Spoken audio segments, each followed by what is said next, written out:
The Ministry of Education, Science and Technology and its departments play a critical role in any national development plan. Join us as we take a look at the vision for the transformation of this key ministry as we speak with the Honorable Jerome Fitzgerald. Details after the break.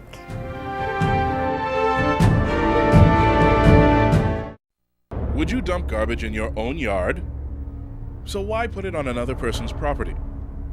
Garbage dirties our environment.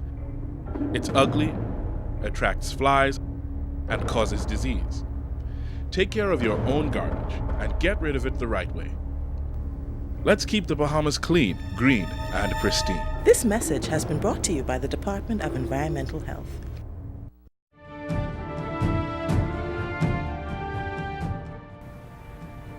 Welcome to your Government in Action. I'm your host, Joy Roger. The Honorable Jerome K. Fitzgerald was appointed Minister of Education, Science and Technology of the Commonwealth of the Bahamas on the 10th of May 2012, having previously served as a senator from 2007 to 2012.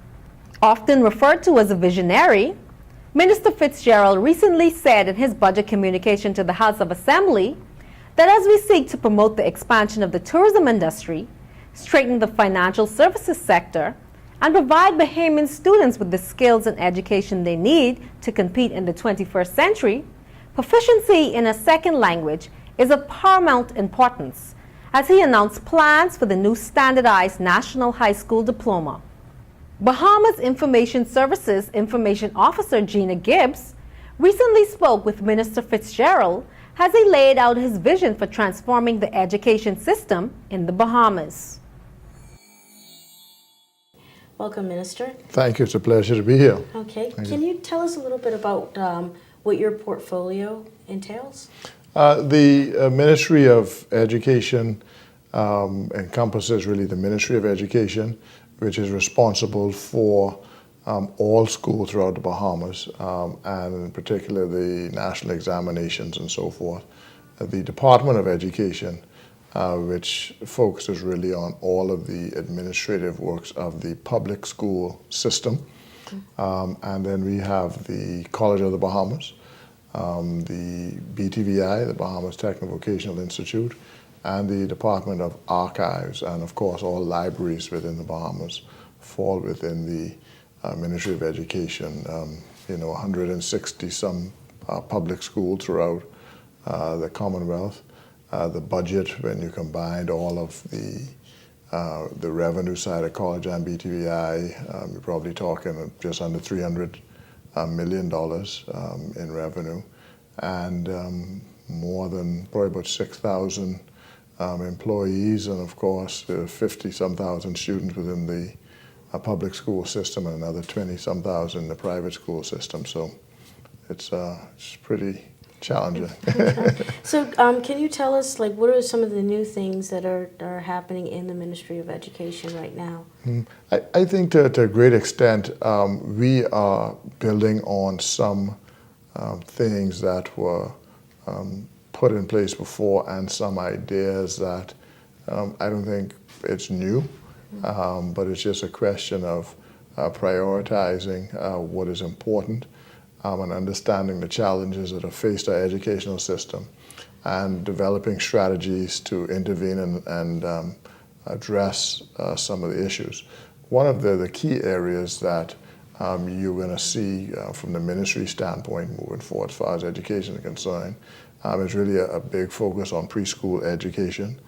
And we're also going to have a tremendous focus on special needs moving forward, and ensuring that those kids who have special needs, who have educational and learning deficiencies, that we have first of all, the persons who are trained to diagnose, and then intervention strategies that will assist, because we know based on data that somewhere around about 25% of all students have either minor or major learning deficiency. The key is being able to diagnose it early on, and being able to have the strategies to intervene to correct those that are minor, because what we've found, of course, because we haven't really focused on this as part of our educational structure and ensuring that we look closely at this and develop strategies. A lot of kids who do have minor learning disabilities kind of go through a system and not diagnosed. And these, we find, are the kids who end up acting up and frustrated with the school system and so forth, but simply not that they're not able to learn. We just haven't had the training and the research in order to understand what is going on with these kids in the intervention strategy. So that's going to be a major thrust for us. The primary school, we are going to put a lot of attention in the primary school system to ensure that a lot of the basic reading and writing and math comprehension we address early on in the kids' educational cycle, so that it makes it easier for them to adapt when they get into the high school and then move into the workforce after that. So we're going to be placing a lot of attention there, and also looking to, at the end of the schooling system, dealing with the career academies and areas that kids want to go into after they leave school, as opposed to just focusing on ensuring the kids, trained to come out of school to be doctors, lawyers. We need a lot of other technicians in our country who are in jobs that pay well. Like and the tourism sectors, the engineers, the graphic artists, the people who are involved in arts and culture, and so forth. So we're going to place quite a bit of attention on it moving forward. And so it's very exciting time, I think, to be in education. Really, the system needs to be transformed to be more relevant and adaptive. And I think we are moving in that direction, and I'm very satisfied with the results that we have been able to see in the first year as far as organizing and really come to grips exactly what it is we want to do. But I think the underlying point is that we want to ensure that when kids leave the educational system, that we are satisfied that they have what we consider basic education. And by that I mean that they can read, write, do basic math, understand our history and importance of national pride, and are able to communicate with respect from one person to another, and allow them to go into the job market or whatever it is. But our concern is now we have students that perform very well, and we know that, but our concern is really the 50% that don't perform well.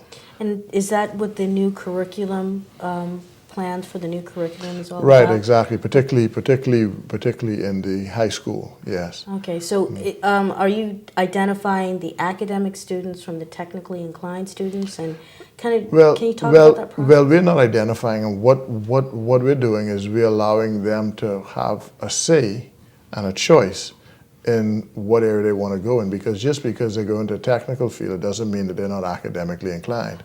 As a matter of fact, truth is you'll have some kids who are very academically inclined, but who just have a love for an area that's not seen as your traditional academic sphere. You want to be a doctor or lawyer or teacher or what have you. You want to be an engineer, you want to be a graphic artist, you want to be a master plumber, contractor, what have you. In the tourism management and in the tourism industry, these are areas that pay extremely well, and in many cases pay better than professionals. That's the normal professional area. But we have to allow our kids to go into areas not only that they are interested in, but areas which are important to our national development as a country. Okay, so now that we've talked about that, have the budget constraints affected any of your plans to form this new curriculum? Not really. I mean, as a matter of fact, I think the budget has actually assisted us in focusing on the areas that we see that we need to have the investment. Before, I think, we didn't have, and I say we, the ministry and the department, did not have much interaction with the Ministry of Finance. And in a sense, we sent in what we wanted. It went in there, they cut it down, did this and that, and then they sent it back to us. This time was a very different process.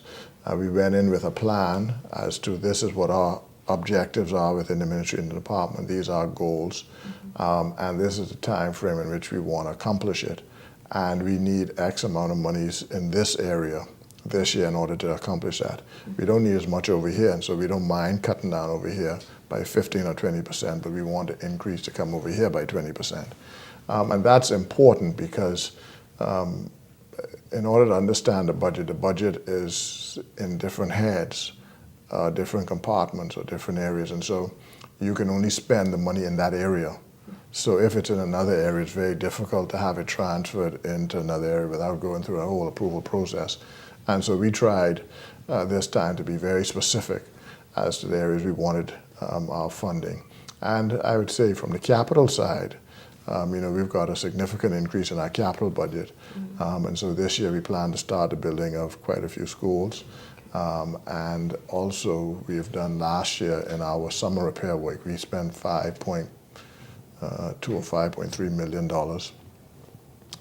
on summer repairs, and really addressed a lot of issues that I saw when I first traveled around the country, where I just wasn't satisfied with the physical plant. And I really didn't see the sense of going and starting to build new schools when our existing schools were not in a condition that one would be proud of.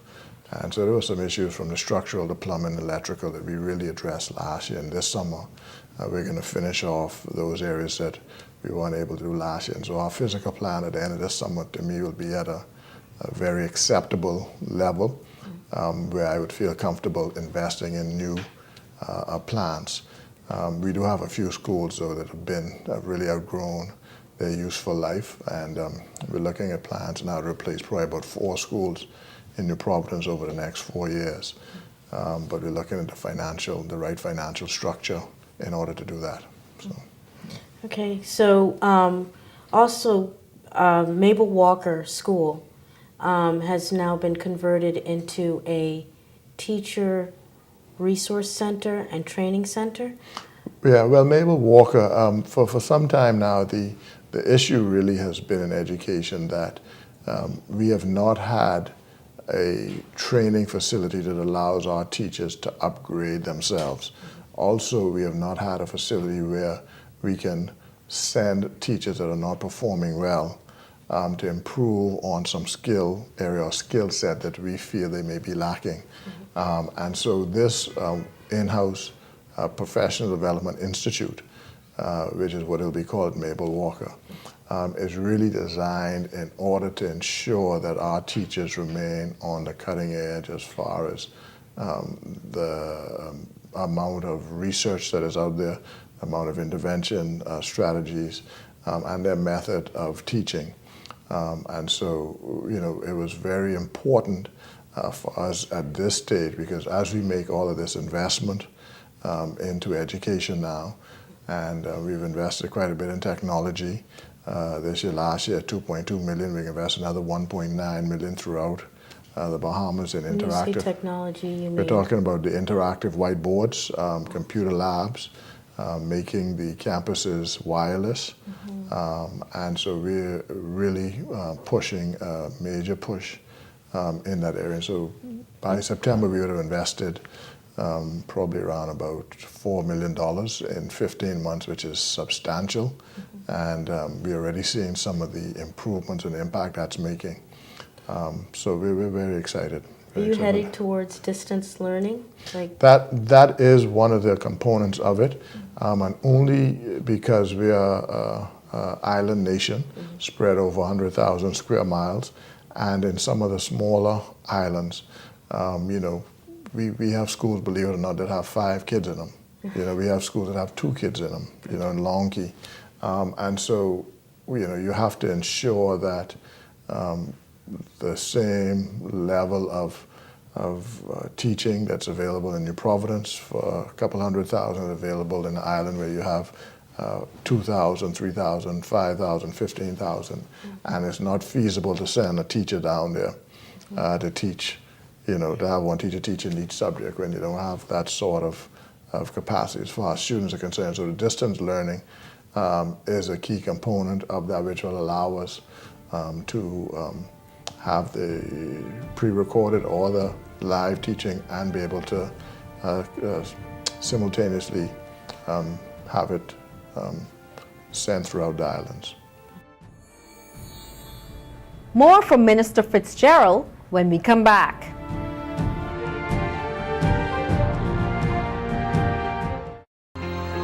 I come looking for one part, man, but all your cars gone. Yep, I get rid of all them. I bet you that cost you plenty money to dump them cars. No, you know. I had to pay somebody to pick them up, but to carry them on the dump on Marshall Road was free. Besides, since I clean up everything, I ain't got to worry about no acid from no battery or no oil leaking in the ground. And with no more cars them park in the bush, I ain't got no more rats. Boy, I wish I was like you. Let's keep the Bahamas clean, green, and pristine.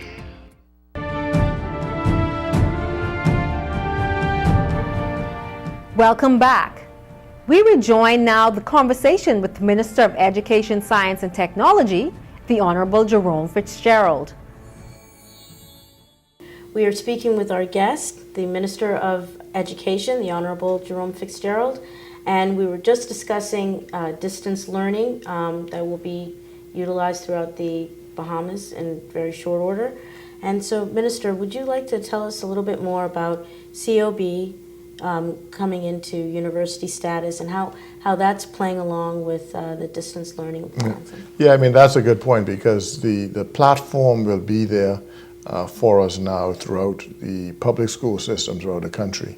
And of course, that then opens up the availability and the capacity for the College of the Bahamas, which will be the University of the Bahamas, to allow distance learning in certain coursework in these islands using the classrooms that are already established with the technology, the whiteboard technology, that will allow multiple users to have access to level of training and lecturing and so forth. And so we're excited about that. We're very excited about the work that the Secretariat has done with regard to moving the college to university. It's a concerted effort. I am proud of the board, and particularly the former Minister of Education, Mr. Alfred Sayers, who's really guiding this whole thrust there at the college. We're committed to it. The government is committed to it. And as minister, I sat on the college council as well from 2002 to 2007 when we originally formed the whole concept of being the college turned to University of the Bahamas. So we're all committed to it. It's all a part of our vision and dream. And I have no doubt that before 2017 we will have the University of the Bahamas. Throughout the entire... Well, it'll be the University of Bahamas for the whole Bahamas, and access to it, of course, once we get that established, we'll be able to use the technology we have in place through the public school system to enhance the higher learning from the University of Bahamas. So how does BTVI fit into the plans as well?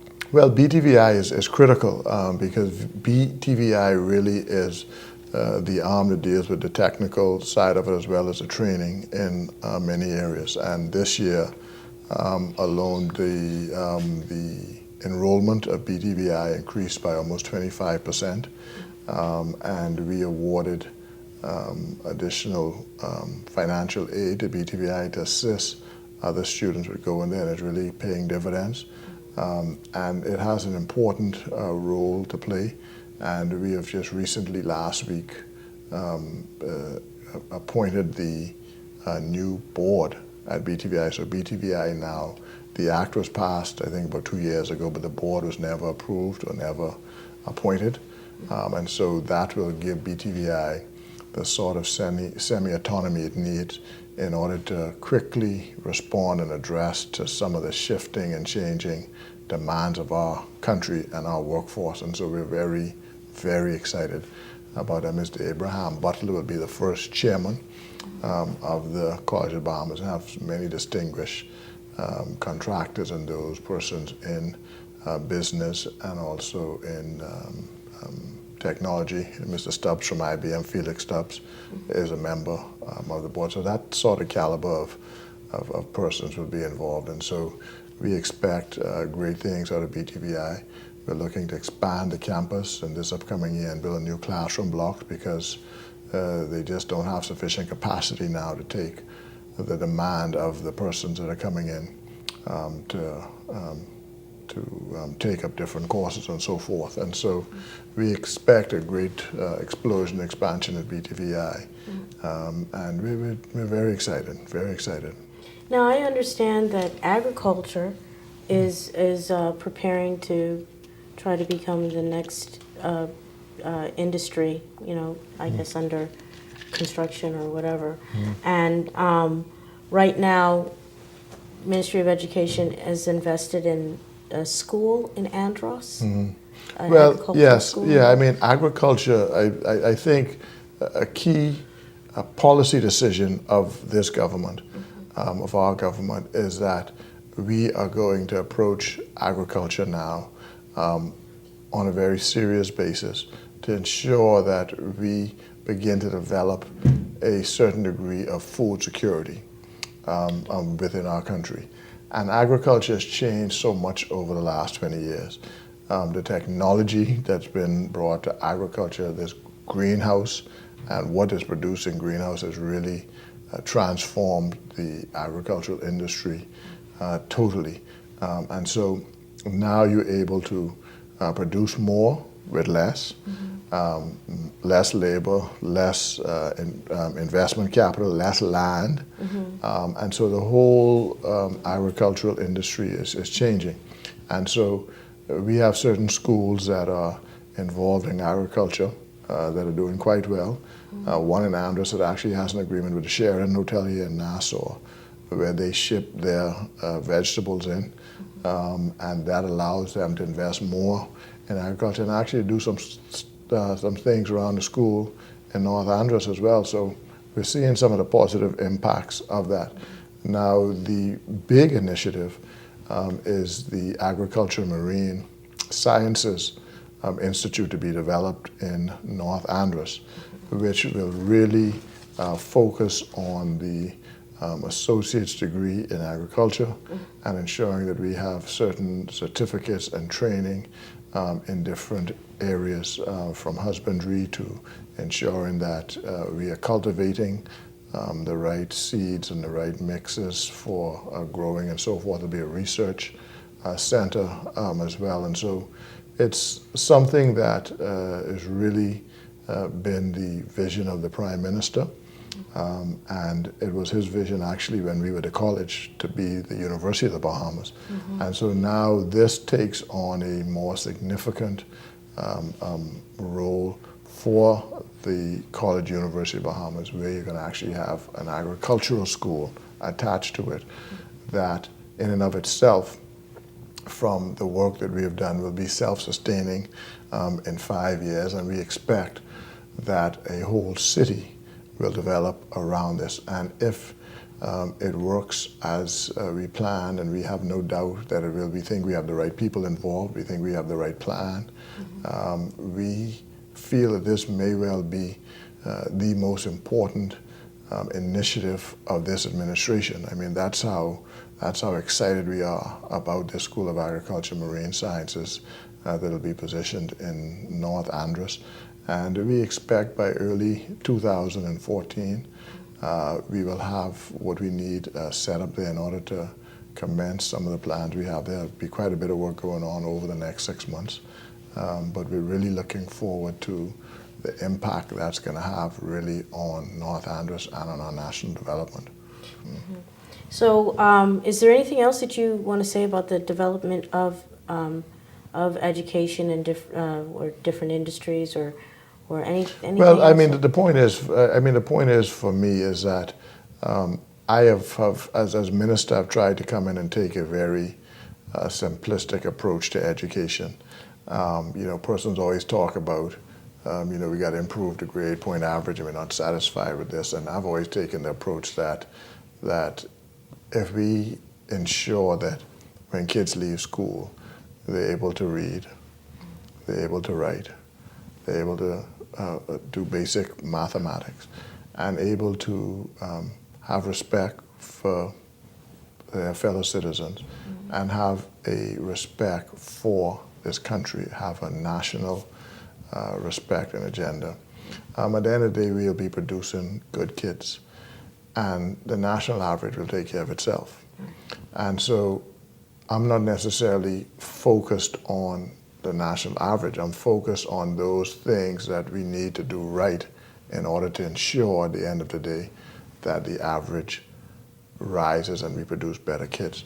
And so that is when you see the focus on preschools, because the studies show that kids who go through preschool perform much better in school, have better jobs, less likely to go to jail. Focus on special education, diagnosing kids who have special education needs, slow learners, intervening in them early. And we look at the primary school, changing the curriculum, which we did this year, have fewer subjects as opposed to the 10 and 12 subjects they're doing in primary school, reduce it, increase the amount of periods for reading, math, comprehension, and in that as well, look at integration strategies so that you can teach social studies, you can teach sciences through reading and comprehension.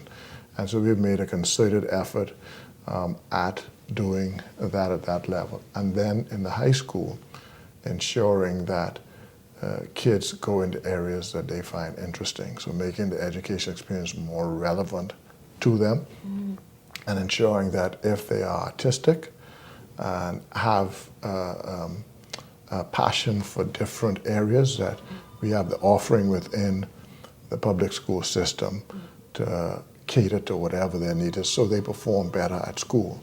And when it then prepares them to be productive citizens once they move out into the workforce. And so from that perspective, that's really kind of a perspective that I have tried to bring into education, just to focus on those areas, and then understanding quite well that at the end of the day, the students who perform well are always going to perform well, and that we need to make sure we continue to encourage them. But our focus, our main focus really should be ensuring that those kids who are at the lower end, that we make sure that we intervene in them early enough to give them a better chance of success, because right now, quite honestly, too many of them are falling through the cracks, and we are paying the price for that.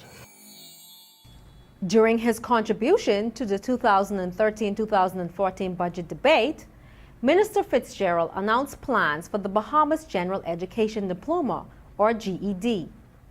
The GED is expected to give opportunities for countless students who have not had an opportunity to complete high school to complete and receive a general education diploma, which is the equivalent to a national high school diploma.